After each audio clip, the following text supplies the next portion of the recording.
How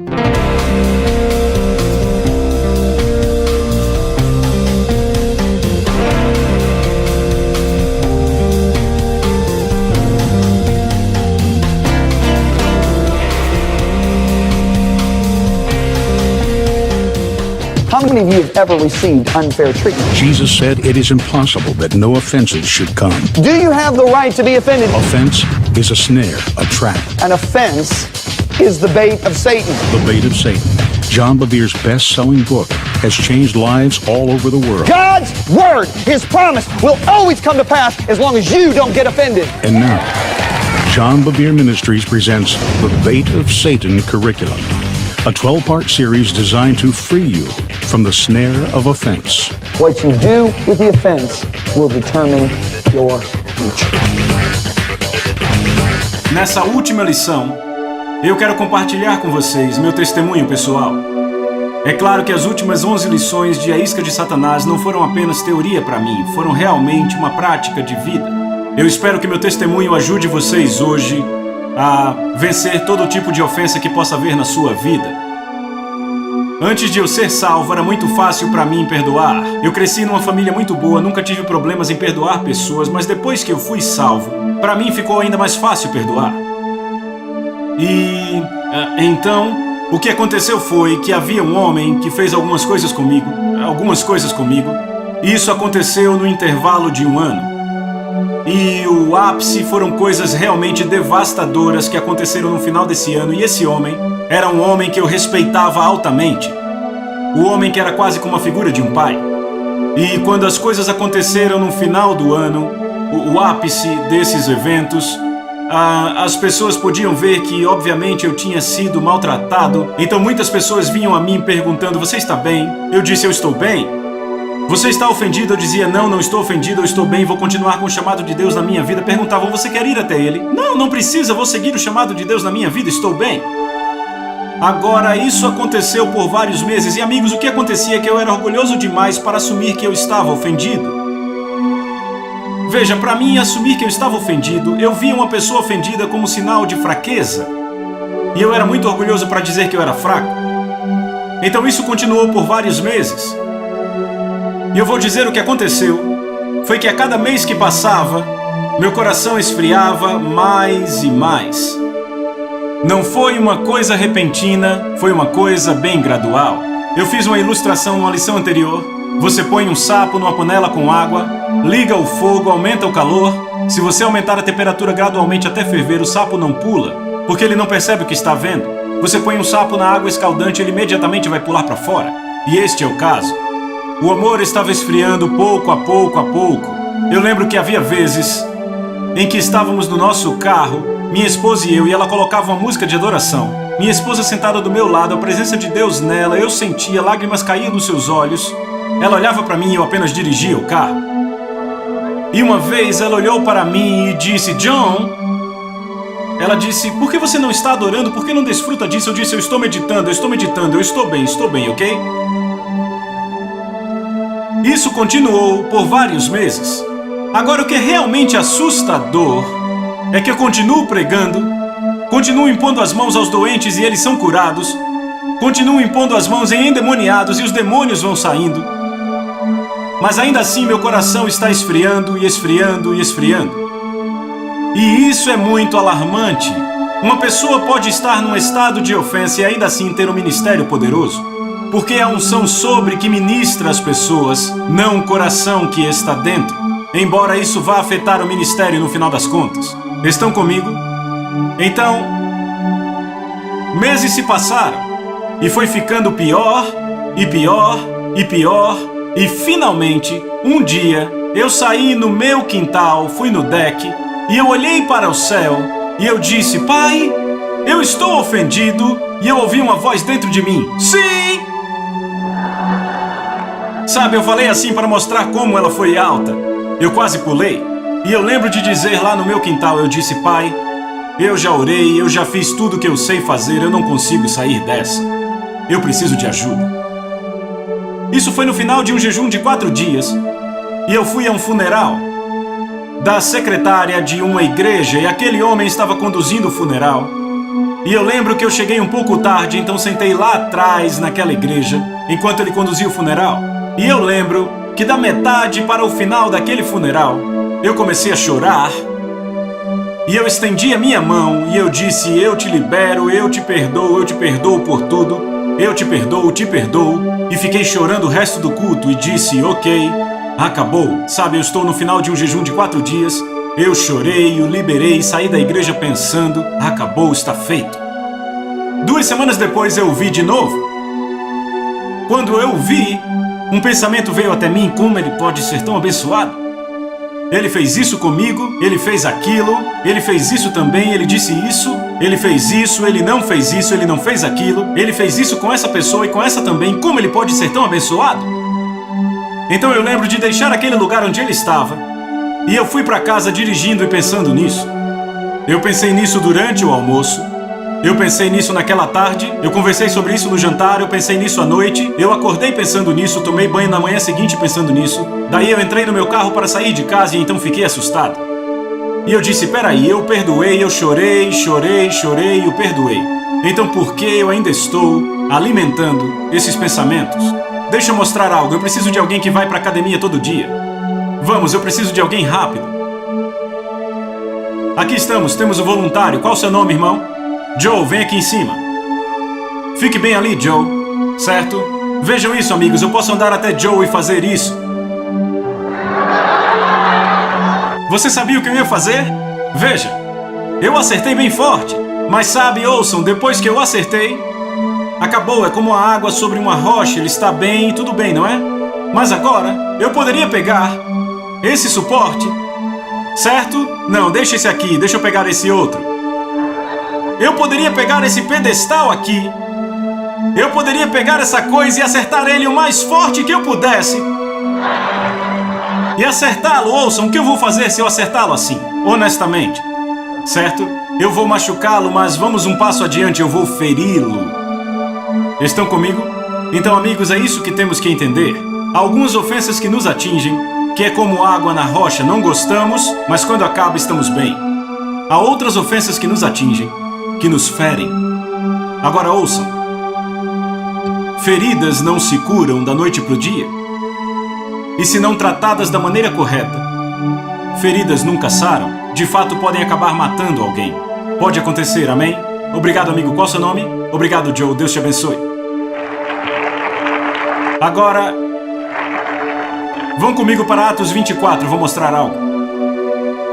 Atos 24. Vamos ver o verso 16. Paulo declara aqui: por isso procuro sempre conservar ou exercitar minha consciência sem ofensa diante de Deus e dos homens. Digam exercitar. A palavra-chave aqui é exercitar. Agora, muitos anos atrás, eu fui ao Havaí participar de eventos e tudo foi muito bem.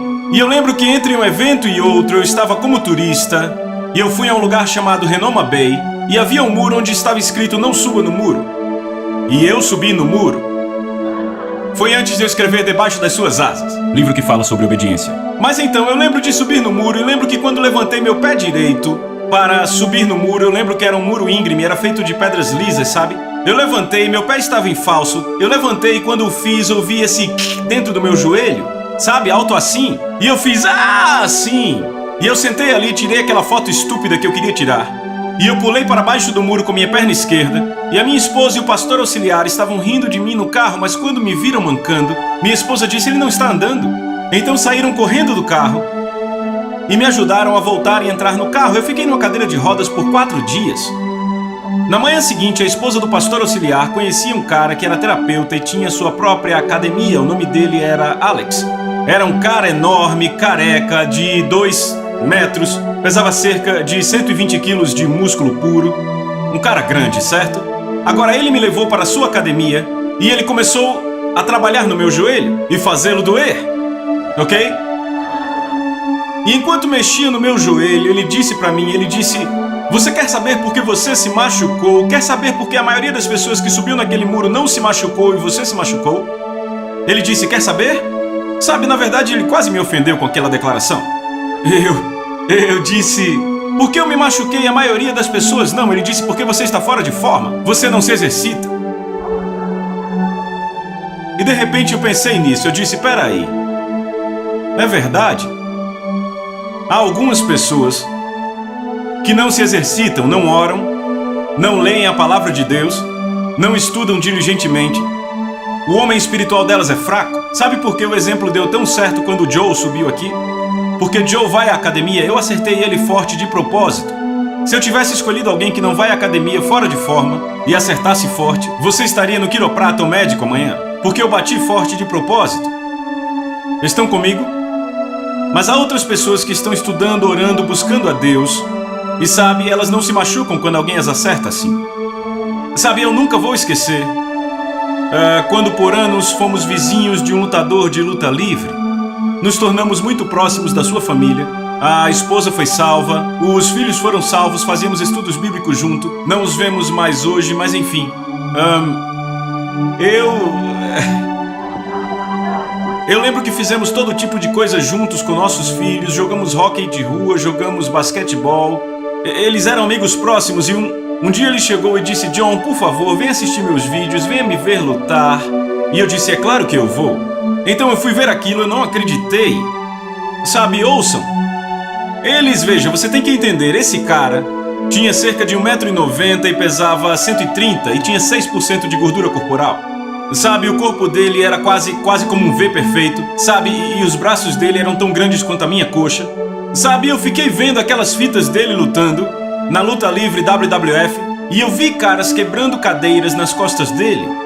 Eu vi um cara quebrar uma guitarra na cabeça dele.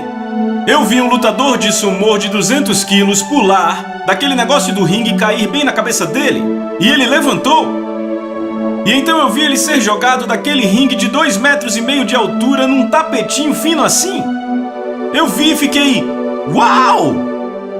Veja, se tivessem feito isso com você, você já seria história. Entendem isso? Sabe, quando eu percebi que há pessoas que são tão fortes no espírito, que podem aguentar cadeiras jogadas, guitarras e tudo mais, em forma de ofensas e não se machucam. Estão comigo? Então eu entrei num avião com a minha esposa e voei para a Indonésia. Foi uma das coisas mais engraçadas que já aconteceu comigo. A minha esposa, meus 3 filhos e a babá saíram do avião com toda a bagagem e lá vem um homem de Deus com a cadeira de rodas. Foi realmente engraçado. Mas então, quando eu cheguei na Indonésia, havia outro cara que era terapeuta lá e começou a cuidar do meu joelho. Ele disse, quer saber como curar o seu joelho? Eu disse, sim, quero saber como curar meu joelho. Ele disse, se exercite todo dia. E ele começou a me mostrar os exercícios e eu comecei a pensar, sabe, existem esses atletas que se machucam e terapeutas, e o que eles fazem? Sabe, foco, exercício, para conseguir ter aquela parte do corpo mais forte do que era antes da lesão. Estão comigo? Então foi isso que Paulo disse, por isso procuro sempre exercitar minha consciência sem ofensas diante de Deus e dos homens. Então eu disse ao Senhor o que eu preciso fazer. Qual é o exercício? E o Senhor falou comigo e disse, Mateus 5,44. Eu já citei para vocês antes, vou citar de novo. Jesus disse o quê? Orem por aqueles que abusam de vocês. Ei, me ouçam aqui de novo. Orem por aqueles que abusam de vocês. E o Senhor falou comigo. E ele disse, filho, ore por aquele homem. Então, em obediência, me levantei e eu comecei a orar. E a minha oração era meio assim, Pai, em nome de Jesus, abençoe ele, dê a ele um bom dia. Amém. No dia seguinte, orando. No dia seguinte, Pai, em nome de Jesus, a propósito, abençoa ele.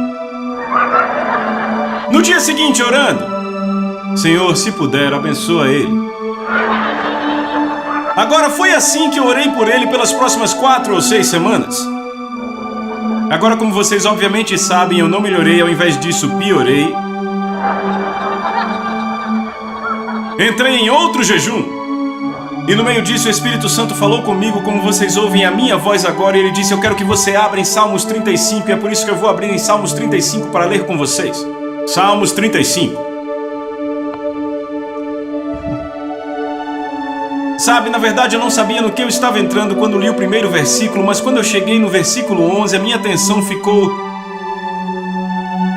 retida. Eu grudei. Davi disse no verso 11, testemunhas maldosas se levantam. Me perguntam coisas que eu não sei, recompensam-me com o mal o bem que eu fiz. Eu disse, hey, esse sou eu, o cara me recompensou com o mal o bem que eu fiz a ele. Deus está falando comigo, vai me abençoar. Então verso 13 ele diz, mas quanto a mim, repitam, quanto a mim. Quando estavam doentes as pessoas que fizeram mal a ele, quando estavam doentes usei vestes de lamento, humilhei-me com jejum, recolhi-me em oração, saí vagueando e pranteando como por um amigo ou um irmão. Eu me prostrei enlutado como quem lamenta por sua mãe. Sabe o que Davi disse? Esse cara me recompensou mal pelo meu bem, mas quando ficou doente, eu orei por ele como pela minha mãe ou irmão. E o Senhor falou comigo. Ele disse, eu quero que você ore por esse homem. O que você quer que eu faça na sua vida, basicamente pela sua família. Então a coisa mudou. E eu lembro que eu estava em casa, no meio de um jejum, na mesa da cozinha, saí da cozinha, e eu comecei a andar para um lado e para o outro e disse, Pai, em nome de Jesus, eu apresento fulano a você e Pai, eu oro para que você o cerque com sua presença. Eu te peço para que ele conheça o melhor que um homem pode conhecer. Eu oro para que ele te agrade da melhor forma possível. Eu oro, Pai, para que você revele seus caminhos a ele. Te peço em nome de Jesus que você aumente a sua unção na vida dele. Eu te peço para cercá-lo com anjos, cercar a sua família com anjos, proteger a esposa dele, os filhos dele. Eu te peço também, Pai, que o cerque com homens e mulheres de Deus. E, Senhor, não homens e mulheres de Deus maldosos, mas aqueles que falem a verdade, que falem a palavra e o conselho de Deus na vida dele. E eu comecei a orar assim, eu te digo, eu precisei dar tudo de mim para orar daquele jeito. Você já viu um cara machucado, com o joelho machucado numa fisioterapia? Ele tem que dar tudo dele para levantar a perna. Entendem isso? Mas se ele continuar, o que ocorre? Ele fica mais forte, e então eu comecei a orar assim por semanas. E agora, ouça, depois de algumas semanas eu comecei a ficar feliz. Eu comecei a ter mais paixão na oração. Veja, no primeiro dia eu fiz totalmente pela fé. Não havia nenhum sentimento, totalmente pela fé. Mas algumas semanas se passaram e eu comecei a orar com paixão. Bem, muitas semanas passaram e eu lembro que eu estava em profunda oração uma manhã, num lugar remoto, e eu estava em profunda oração e isso surgiu no meu espírito. Fulano de tal, eu amo você! Eu chamei o nome dele e disse que o amava, e quando eu disse isso, parecia que lixo saía de mim. E então eu disse, estou curado, totalmente curado, estou curado. Eu fiquei tão empolgado. Então, semanas depois eu vi de novo, e então senti dentro de mim, eu disse, agora o quê? Sabe? Minha esposa não sabia de nada disso e ela é muito profética. Então ela me dá um empurrão e diz, querido, você precisa ir até ele. Eu disse, não, eu não preciso ir até ele. Está tudo bem, eu já orei, eu estou curado, já está tudo bem, eu não preciso ir até ele. Ela disse, ok. Então eu orei. Senhor, tenho que ir até ele. O Senhor disse, sim. Agora, sabe quando Jesus disse, o teu irmão pecar contra ti, vai até ele? Sabe como a maioria das pessoas lida com isso? Quer saber como a maioria das pessoas faz?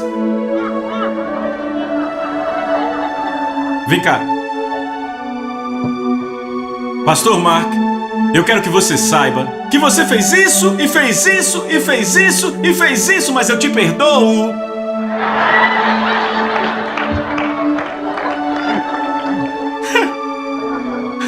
Você entende o que eu estou falando? Eles usam essa passagem para dizer quanta coisa ruim fizeram contra eles, mas eles perdoam. Você já ouviu? Irmão, eu te amo, mas abra seu guarda-chuva, eu vou derramar um monte de bombas, ok? Você entende o que eu estou falando? Sabe o que eu estou falando, não é? Não era isso que Jesus tinha em mente quando ele disse, se teu irmão pecar contra ti, vai até ele? Então o que Jesus tinha em mente quando disse, se teu irmão pecar contra ti, vai até ele? Reconciliação. Agora ouçam aqui. Há uma enorme diferença entre perdão e reconciliação. Como sabemos a diferença? Olhe para a cruz, ok? Ouçam, quando Jesus nos perdoou, eu já falei isso, mas vou falar de novo. Quando Jesus nos perdoou? Na cruz, certo? O Pai perdoa, eles não sabem o que fazem. Estava falando de geração em geração até chegar em nós, certo? Ele nos perdoou antes mesmo de dizermos, eu sinto muito.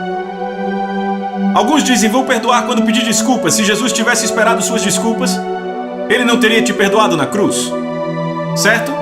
Agora ouçam, quando fomos reconciliados com Deus, Quando nos arrependemos, quando dissemos sinto muito, você está certo, eu estava errado, perdoe-me. Nesse ponto nos reconciliamos. Um relacionamento não pode ser reconciliado sem arrependimento. Agora ouçam, o que nos leva ao arrependimento? Vocês disseram, vamos, digam. A bondade de Deus, Romanos 2, certo? A bondade, ouçam, a bondade dele, o seu filho não brilhou sobre nós antes, não nos deu comida e roupa, certo? Então por que Jesus diz, vai ao teu irmão? Ele diz, vai ao teu irmão e cria uma atmosfera que, ouçam, que é bondosa e cheia de amor, que vai fazê-lo dizer, sinto muito. Quando você vai até ele e diz, você fez isso, isso, isso, mas eu te perdoo. Sabe qual a atitude dele? Bem, como é que é? Certo, isso não está criando uma atmosfera que conduz à reconciliação. Então sabe o que o Senhor me levou a fazer pela minha esposa? Comprar para esse cara um presente realmente muito bom. Eu tô falando de um presente que eu queria ganhar, entendem? Um presente assim. Então eu comprei aquilo, eu embrulhei, marquei um encontro com ele. Sabe, eu disse, eu quero dar isso a você. E ele ficou olhando pra mim assim, ele abriu aquele negócio e ele fez... Uau! Ele olhou pra mim e disse obrigado. Sabe, foi assim que o Senhor me levou a criar uma atmosfera, a abrir aquele ambiente de bondade. Foi assim que eu comecei, eu disse, sabe, eu estive orando e Deus tratou comigo, eu tenho sido muito crítico e tenho te julgado muito errado. E ele disse, não, você não me criticou ou julgou? E eu disse, sim, julguei. Eu disse, Deus me mostrou no coração. E eu disse, por favor, me perdoe. E ele disse, claro, e aquilo o abriu. E ele compartilhou a frustração dele. No final daquela conversa, ouçam, nós ficamos juntos assim. E temos estado assim desde então.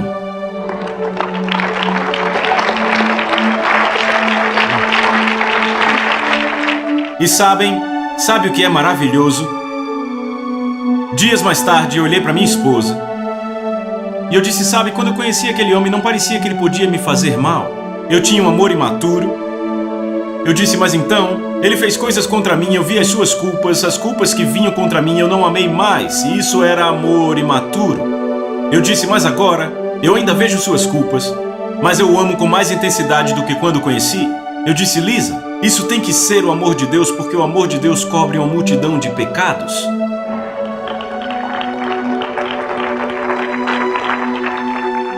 A minha vida, meu ministério, tudo mudou daquela semana em diante. Eu nunca mais fui o mesmo. Eu não estaria aqui diante de vocês hoje, se não fosse por isso. Eu fui convidado para pregar na Flórida anos atrás. E antes de eu subir para pregar, o líder disse, teremos um homem aqui que dará um testemunho antes da pregação. E eu disse, tudo bem, eu não sabia do que ele ia falar. Bem, esse homem sobe, 36 anos de idade, era um cara de construção, tinha uma barba, aquela camisa xadrez. E ele chorava. E ele disse, toda a minha vida tem havido um muro entre eu e Deus. Ele disse, eu ia aos cultos e via pessoas sendo tocadas pela presença de Deus. Eu fazia tudo que eu achava que era necessário e não era tocado por essa presença. Eu dava o meu melhor e não era tocado por essa presença. Ele disse, algumas semanas atrás, alguém me deu esse livro, A Isca de Satanás, do qual estamos falando aqui, certo? As últimas 12 sessões. Ele disse, eu comecei a ler o livro e eu não consegui parar. Ele disse, eu só parei quando terminei. Ele disse, quando cheguei ao final do livro eu percebi que eu havia guardado a ofensa contra minha mãe durante 36 anos. Ele disse, minha mãe quando eu tinha 6 anos me abandonou. E eu a odiei desde então. Ele disse, mas quando eu li o livro percebi que eu estava pecando contra Deus trazendo a ofensa. Ele disse, eu entrei em contato com a minha mãe e eu falei com ela pela segunda vez em 36 anos. Quando ela pegou o telefone eu disse, mãe, eu precisava ligar para você porque eu agi errado. Eu não te perdoei todo esse tempo por 36 anos. Porque você me deu. Ela começou a chorar. Ela disse, eu me odiei por 36 anos por ter te dado. Então, o que é maravilhoso aqui no telefonema Ele a perdoou e ela se perdoou. Mas ouçam, é aí que começa. Agora o cara está chorando tanto que as lágrimas estão escorrendo pela sua barba e molhando a camisa, ok? Na sua camiseta. E agora ele olha para a congregação e diz: agora, o muro que havia entre eu e Deus há 36 anos foi totalmente embora. Ele diz: eu tenho chorado assim nas últimas 3 semanas. Eu choro assim quando eu começo a orar. Eu choro assim toda vez que a presença de Deus vem num culto na igreja. Ele disse: eu tenho chorado sem parar por quase 3 semanas. Porque pela primeira vez em 36 anos, eu estou experimentando a presença de Deus. Veem, amigos, a Bíblia diz em Isaías que o seu pecado separou você de mim, Deus diz. Não diz me separou de você. Ele diz que separou você de Deus. Você tem que entender que, embora o que foi feito contra você foi um pecado, 2 erros nunca fazem um acerto. O pecado da ofensa não é justificado pelo quão mal você foi tratado, porque 2 erros não fazem um acerto. Quando você percebe que você pecou contra Deus, guardando a ofensa, então você abre a porta para se libertar. Então, a questão é: você vai morder a isca? É impossível que não venham as ofensas. Elas virão, você terá a oportunidade de se ofender. O que você faz com a ofensa vai determinar o seu futuro. Agora, eu quero fazer algo, esperem. Eu quero que permaneçam sentados, eu quero que curvem as cabeças, porque eu não vou pregar 12 lições e não te dar a oportunidade de perdoar. É a parte mais importante das 12 lições. Eu percebo essa noite que eu agi errado. Eu pequei por guardar ofensa. E eu percebo que 2 erros não fazem um acerto. E eu estou pronto para lidar com o meu pecado de guardar ofensa. Estou pronto para me confessar a Deus e estou pronto para perdoar. Se esse é você, eu quero que você levante sua mão agora, bem alto. Não é diferente aqui do que em qualquer outro lugar no mundo. Esses com a mão levantada, por favor, fiquem de pé.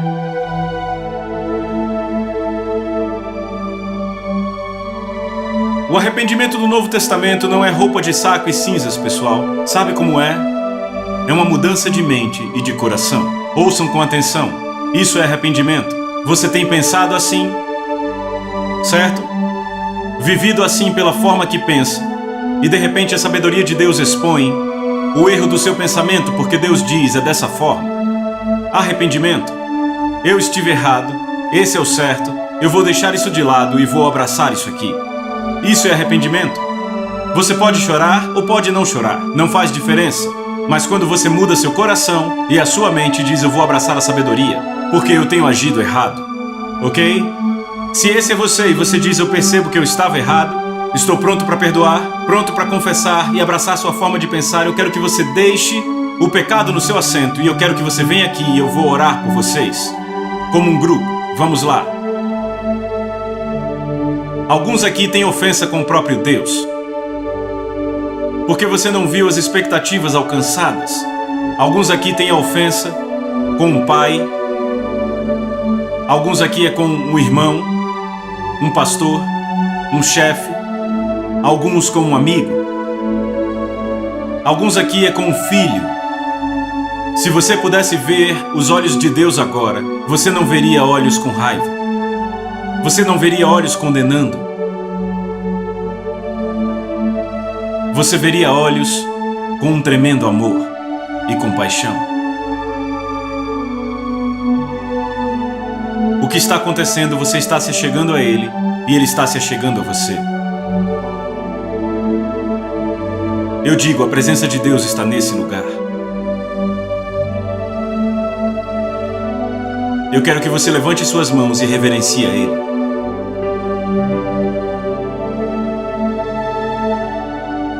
E eu quero que você ore comigo. Eu não quero que você repita as palavras, quero que você fale elas com seu coração. Se precisar mudar minhas palavras, fazer diferente, para se adequarem a você, tudo bem. Vamos orar juntos.